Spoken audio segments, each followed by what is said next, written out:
અને એ વંદનની વાત કરવી છે ને તો મારે સૌથી પહેલાં 6 વ્યક્તિને વંદન કરવા. સૌથી પહેલાં વંદન આ વ્હાઇટ મિલિટરી ફોજ, લગભગ સફેદ કલરની અંદર જ છે બધા.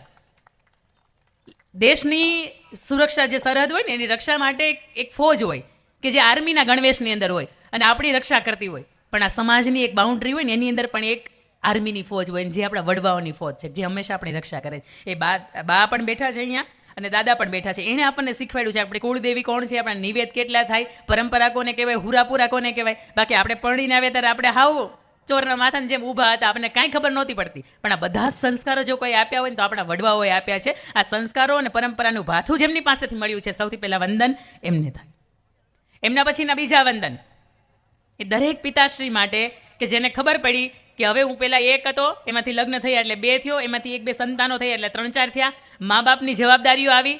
પહેલાં એકલો મોજ શોખ કરતો હતો ને હવે આ બધાની જવાબદારી મારે સંભાળવાની છે. હું 8 કલાક મહેનત કરતો હોય ને તો હવે હું 10-12 કલાક મહેનત કરીશ. મારી પોતાની જમીન 15 વીઘાની હોય ને તો કોકની હું ફાર્મથી વાવીશ, પણ મારી મહેનત હું વધારી દઈશ, કારણ કે મારા પરિવારને સારું સુખ અને સગવડતા હું આપી શકું. આવા દરેક પિતાશ્રી અહીંયા બેઠા છે ને, ભલે આ ભાઈઓનો કાર્યક્રમ નથી, પણ નોંધ તો અહીંયા એ લોકોની લેવાય, કારણ કે એ ઘરનું ઢાંકણ છે, એ ઘરનું મોભારું છે અને એના થકી આપણું ઘર છે.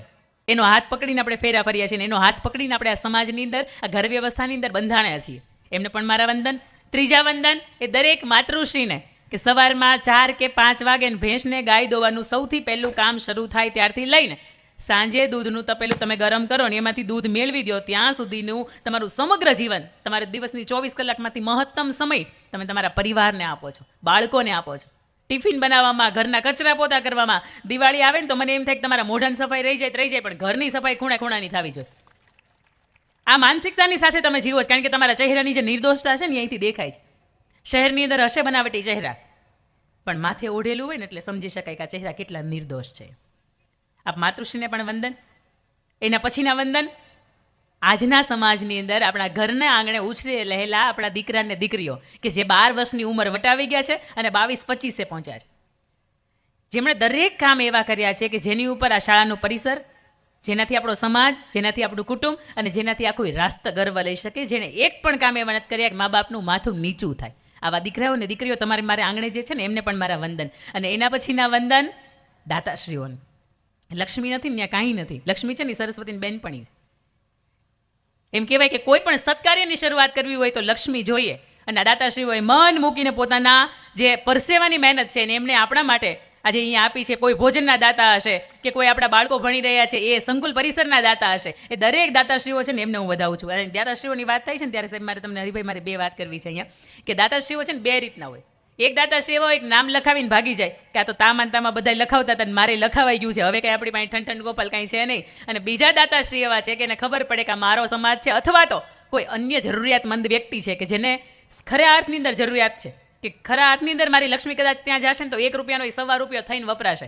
અને આવા દાતાને એવું કહેવાય કે તારો કે તેજ સે ચંદ્ર છીપે નહીં, સૂરજ છીપે નહીં, બાદલ છાયો, રણે ચડ્યો રજપૂત છીપે નહીં, દાતા છીપે નહીં, માંગન આયો. એવા દાતા કે જેને માંગવું ન પડે, એને સામેથી એમ થાય કે નહીં આ મારા સમાજ હિતનું કામ છે, સમાજ ઉત્કર્ષનું કામ છે અને આ મારું કામ કહેવાય ને, આમાં મારી ફરજ પડે, આપવું પડે મારે. આવા દાતાશ્રીઓની અહીંયા હરમાળ છે ને એમને પણ મારા વંદન છે ને. એના પછીના વંદન આ આયોજક સમિતિને. મેં તમને કહ્યું એમ કે આપણે અહીંયા પહેલેથી શરૂઆત કરીએ ને છેલ્લે સુધીમાં કલર કેવો કલર રમીએ તો હવાર પડી જાય, કારણ કે આપણું જીવન છે ને પંચરંગી જીવન છે, સપ્તરંગી જીવન છે. પણ આ પુરુષો જેટલા પણ અહીંયા બેઠા છે ને હું લગભગ જોઉં છું ને ત્યાં સુધીમાં મને 4 જ કલર દેખાય છે. એક સફેદ, એક કાળો, એક વાદળી અને એક ભૂખરો. આપણે જે બ્રાઉન કલર છે એવો કરીએ એ ગ્રે કલર. આ 4 કલરની અંદર એનું આખું જીવન પૂરું થઈ જાય. અને તમે જુઓ એને કપડાની વેરાયટીઝ એ કેવી, કાં તો કુર્તો હોય અને કાં તો પેન્ટ શર્ટ હોય. એનાથી વિશેષ આપણે તો અહીંયા કુર્તા પેન્ટ હોય, 3 પીસ હોય, ચણિયા ચોળી હોય, સાડી હોય ને એ પાછા ઘરમાં પહેરવાના, પ્રસંગમાં પહેરવાના, કોકના મોટા પ્રસંગમાં બધા પહેરવાના અલગ અલગ. ચૂડીદાર હોય, લેગીઝ હોય, કેટલી વેરાયટીઝ અલગ અલગ. પણ ગમે છે એ કે તમે સરસ મજાના તૈયાર થાઓ છો, સરસ મજાની તમારી જે ચહેરાની સ્માઇલ છે ને એની આખો દિવસ તમારા પરિવારના ઉત્કર્ષ માટે વાપરો છો. એ સ્ત્રીને કોઈ એવું કહેશે ને કે ગરમા ગરમ 2 રોટલી થઈ ગઈ તું જમી લે, એટલે તરત કહેશે કે નહીં પેલા બા દાદાને જમાડો, ઘરના બાળકોને જમાડો, અને છેલ્લે કદાચ એને 2 રોટલીની ભૂખ હશે ને 1.5 રોટલી વધી હશે ને તો એ સ્ત્રી એવું કહી દેશે કે મેં જમી લીધું છે, કારણ કે મને મારી ભૂખ છે ને એ સંતોષાઈ ગઈ છે. મહત્વની વાત હવે એ કે આપણે જે શાળા પરિવારના સંકુલના કેમ્પસની અંદર બેઠા છીએ, લગભગ શેઠ છે ને સાહેબ એ એવી રીતના હોય કે માત્ર પોતાનું ભેગું કરતા હોય. એને સમાજના કામની અંદર માત્ર મંચ ઉપર એમના અભિવાદન થાય એટલો જ રસ હોય. સમાજની અંદર કોઈ પણ સમાજ હોય ની અંદર ત્રણ પ્રશ્નો હોય, બહુ મહત્વના 3 પ્રશ્નો હોય. એક, બાળકોને શિક્ષણ, બીજું ભાઈઓની રોજગારી, અને ત્રીજું, જો પરિવારની અંદર સમાજની અંદર કોઈ ગંગા સ્વરૂપ બહેનો છે તો એના જીવન નિર્વાહનો ખર્ચ છે ને એ. આ 3 પૈકી કોઈ પણ લગભગ નામાંકિત વ્યક્તિઓ હશે ને તો એ 3ની અંદર ઊંડો રસ નહીં લે, કારણ કે એની પાસે જે લક્ષ્મી હશે ને એમાંથી એને કંઈક ખડકવાનું મન થતું હશે.